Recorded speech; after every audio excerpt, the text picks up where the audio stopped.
O assunto de aula de hoje será uma máquina de Arquímedes. Essa máquina é a polea. Então, polea envolve uma corda. Então, primeiro, o que a gente vai fazer? Considerar um modelo de uma corda rígida. Então, o que é a corda rígida? Vamos considerar uma corda amarrada a uma parede. Então, vamos pensar a corda vermelha. Opa. Corda. Essa corda não tem massa, não pode ser esticada e não pode romper, né? Então, corda que não pode ser esticada? Quer dizer que o coeficiente da elasticidade é infinito. A força aparece sem esticação nenhuma, certo?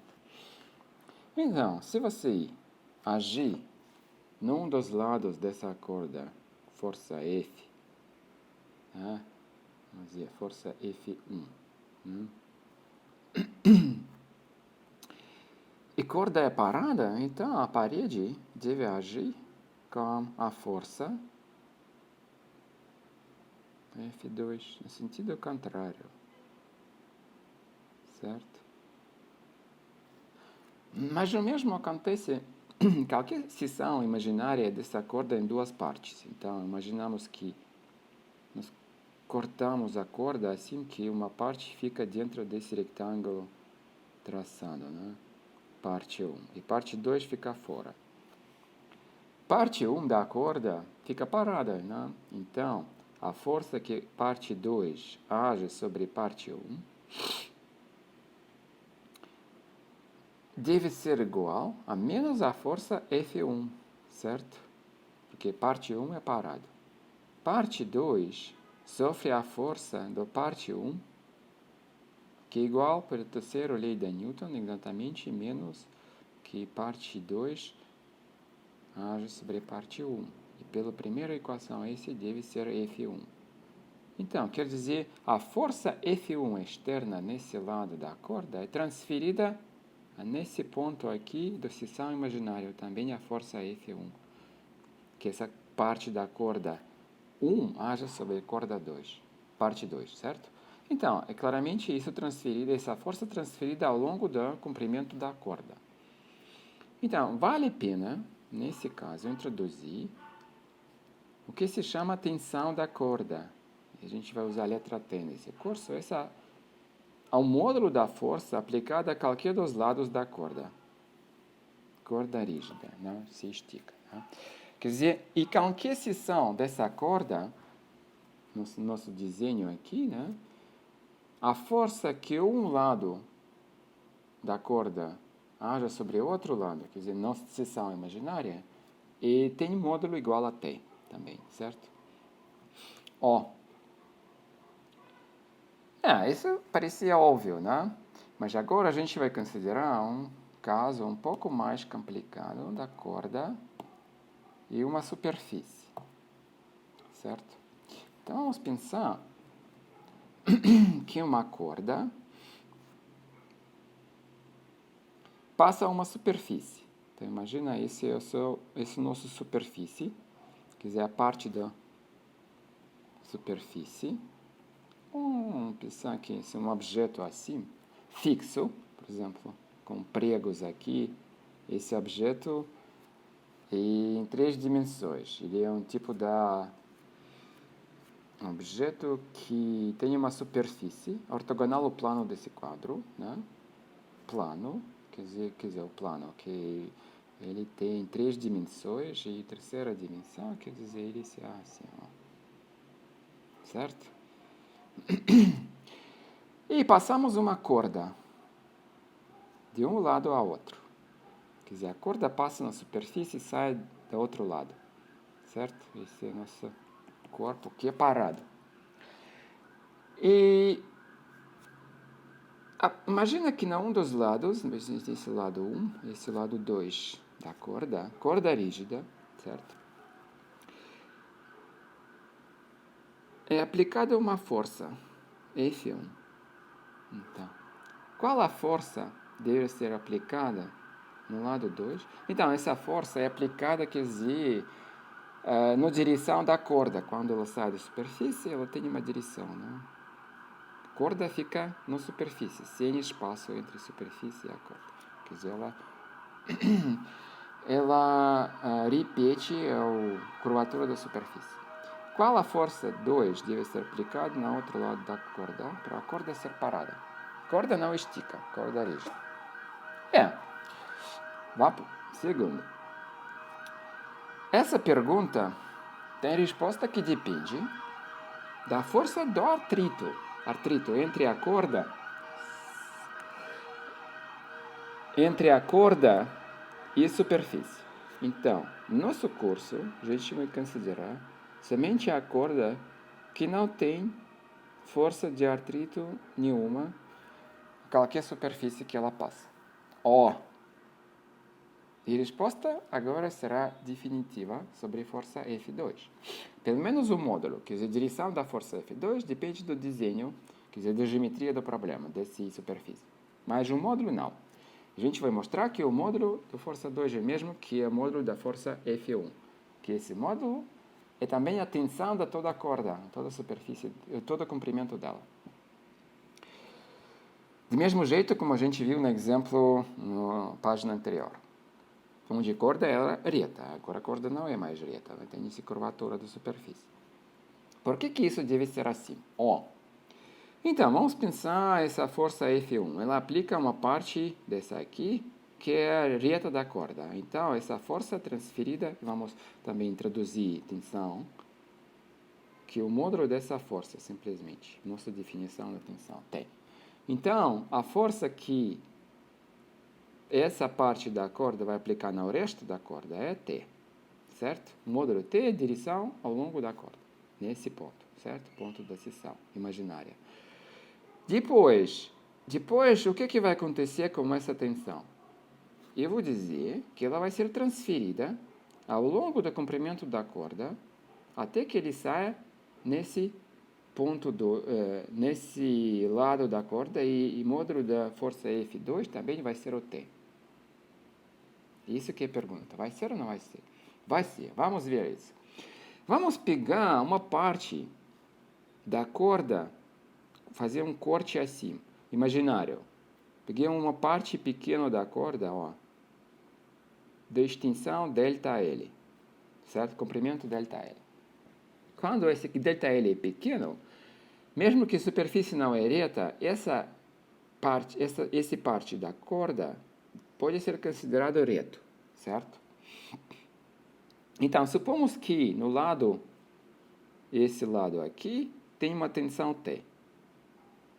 Provavelmente vai ser, por exemplo, esse corte pode ser exatamente após essa parte reta, não, mas necessariamente não é esse. Qual tensão vai ser nessa parte? No outro lado dessa corte pequena.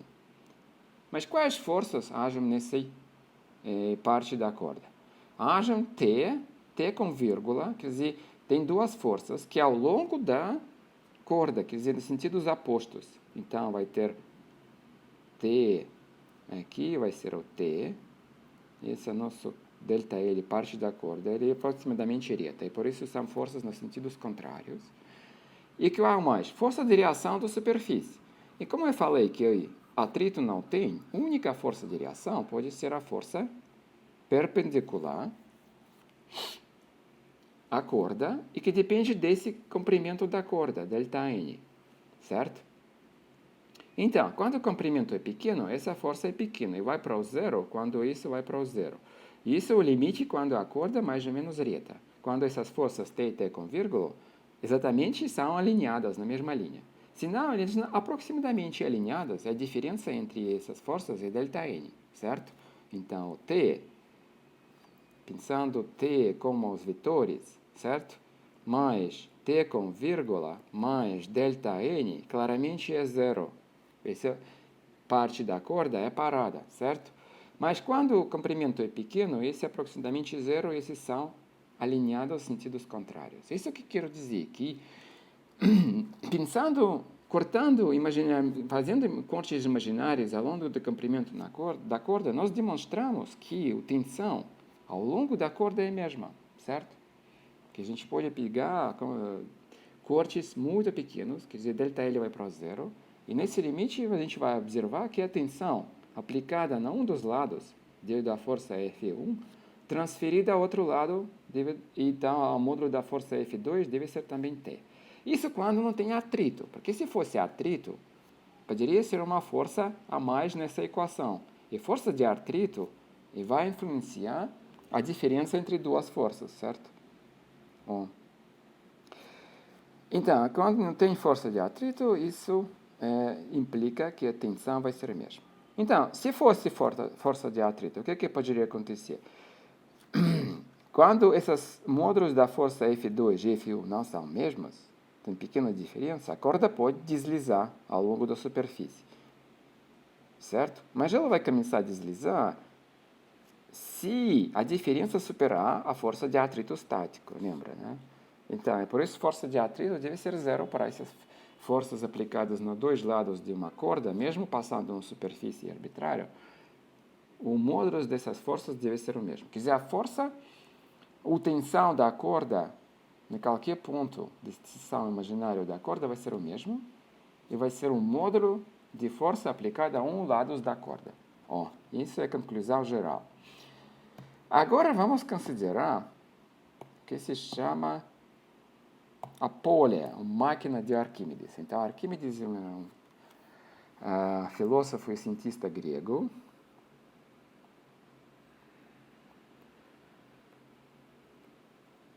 que viveu no século III a.C., que descobriu muita coisa, inclusive mecânica, geometria e cálculo, né? Então, ele descobriu, por exemplo, o cálculo diferencial integral antes de Newton, né? Mais ou menos 1900 anos antes, certo? Tudo bem, mas voltamos ao nosso curso. Nós temos a primeira máquina do Arquímedes, é a polea. Então, vamos considerar uma polea que é presa pelo centro da polea numa parede. Então, essa é a polea. Ela pode girar em torno desse eixo dela ou não importa. Imagina uma corda que passa a polea. Sai de dois lados dela. Não necessariamente o mesmo comprimento a ambos lados. Imagina que você aplica uma força F em um dos lados dessa corda. Corda, como o nosso curso é sempre corda rígida, sem massa, né? Não tem atrito nenhum entre a superfície da polea e a corda. Então, a polea pode ser presa na primeira, pode não girar, né? A corda somente deslizar.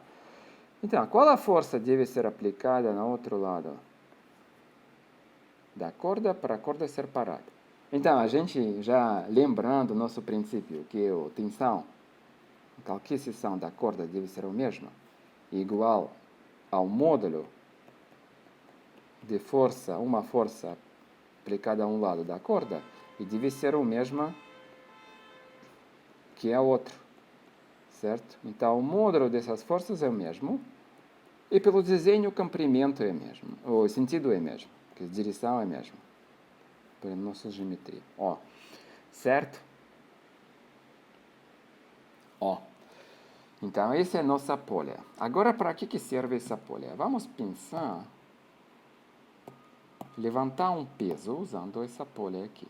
Então, no nosso caso, a gente pode considerar a polea sem peso nenhum. Ou pode ter peso, não importa. Então, o peso da polea vai ser incluído no peso do problema ou no peso que você vai precisar levantar.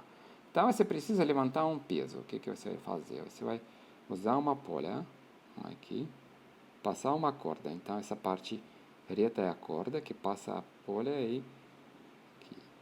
Essa parte da corda é livre. Aqui você vai aplicar uma força F para levantar um peso que vai ser suspenso do eixo da polea. Peso M. Certo? Então, peso sofre uma força de gravidade. Polea não tem peso. Se polea ter peso, só incluir o peso da polea no M. Ponto. Tudo bem, você levantando esse peso, certo? Qual a força F você deve aplicar para o peso e polea ficar parado? O polea, por exemplo, ficar parado. Né? Então, vamos pensar na polea. Então, cortamos, quer dizer, virtualmente nosso desenho.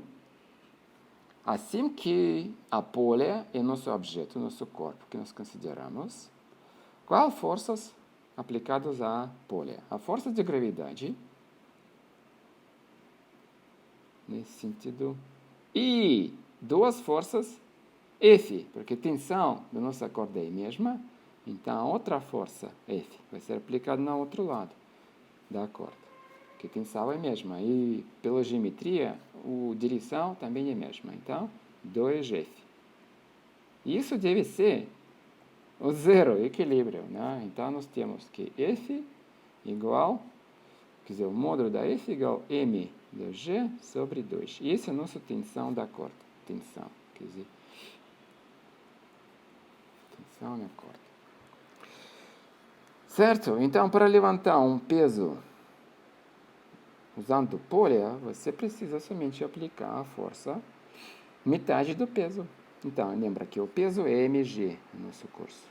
Peso medido em newtons. Certo? Se você não acreditou que realmente a corda transfere a tensão desse lado esquerdo para o direito e duas forças F devem ser iguais, tem outro jeito de ver esse resultado. Vamos pensar de novo nesse problema de levantar o peso. Certo? E vamos considerar a lei que mais geral de tudo que a gente considerou até agora, equilíbrio mecânico, as forças, é a lei de conservação da energia. Então, de novo, a polea não tem massa, o massa da polea é incluída na massa M. Tem a corda, certo? Sem atrito sobre a polea. E você está aplicando uma força F. Eu não quero saber mais nada sobre esse sistema, né? Certo? Então, você levantando o peso, e aqui tem força de gravidade, mg. Imagina que você precisa levantar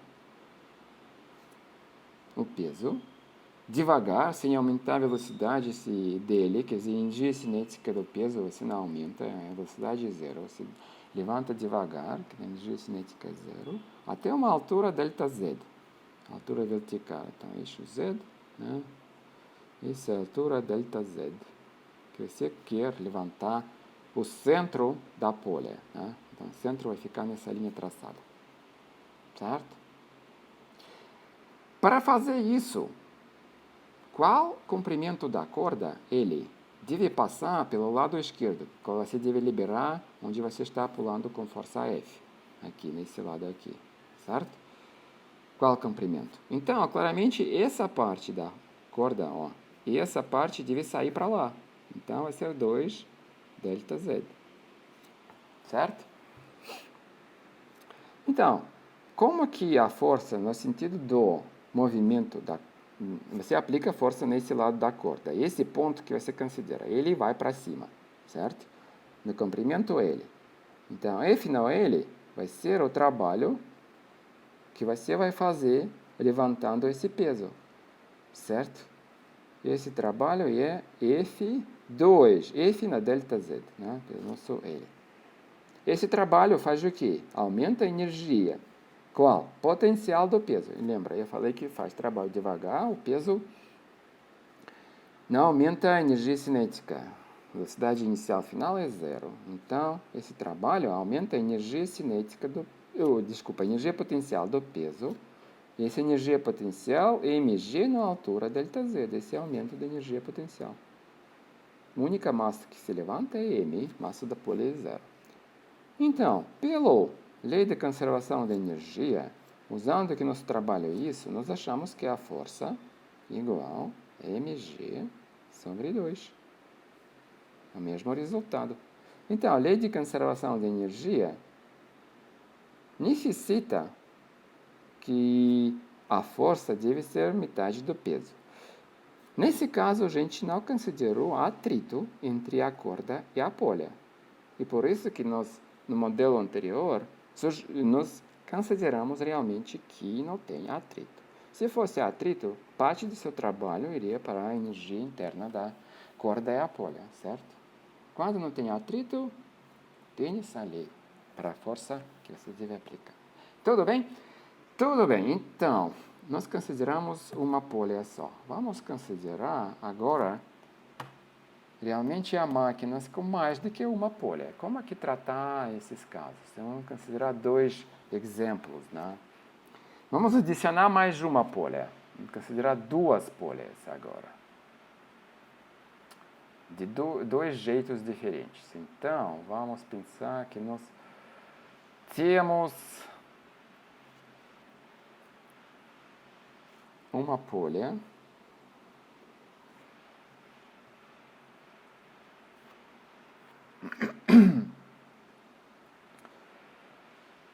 polea suspensa aqui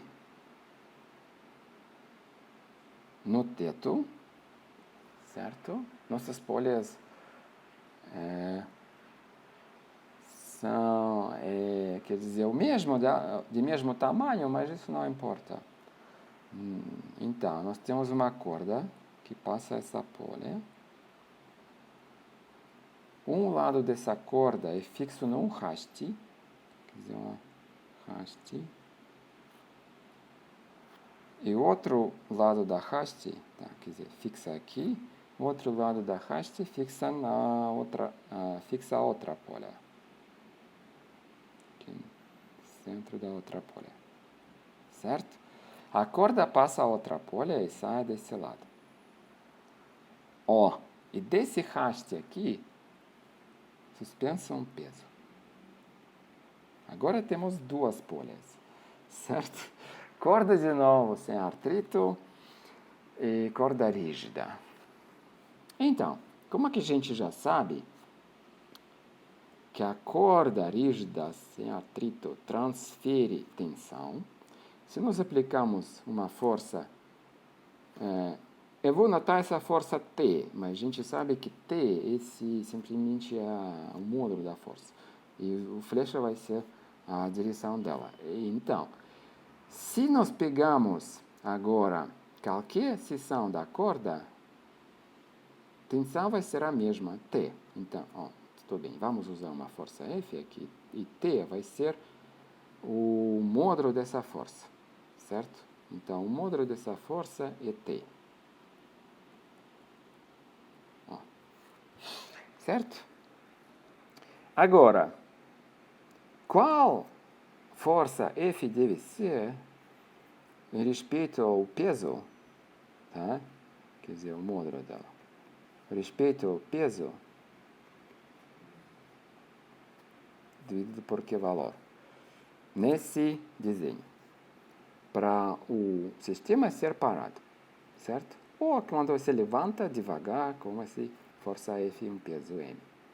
Para ver isso, nós precisamos fazer o seguinte, considerar um corte, por exemplo, esse aqui, e dentro do que nós temos, então, massa M não inclusa, nós temos uma polea, certo? E nós temos 3 cordas cortadas, né? Dá para ver? Dentro do retângulo traçado, esse aqui, agora traçado com pontos também. Para ver, né? Ó, tem uma polea, tem haste que não tem peso, tudo que não é M, não é massa M, não tem peso, certo? E tem 3 partes da corda. Se cortar assim como que passa aqui essa linha, né? Nós temos 3 forças agindo para cima devido dessa corda.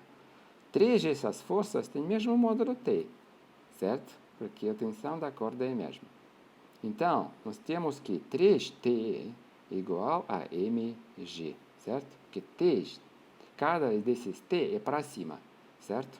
Ó, força é aplicada nesse ponto aqui para cima, nesse ponto aqui para cima, nesse ponto aqui para cima.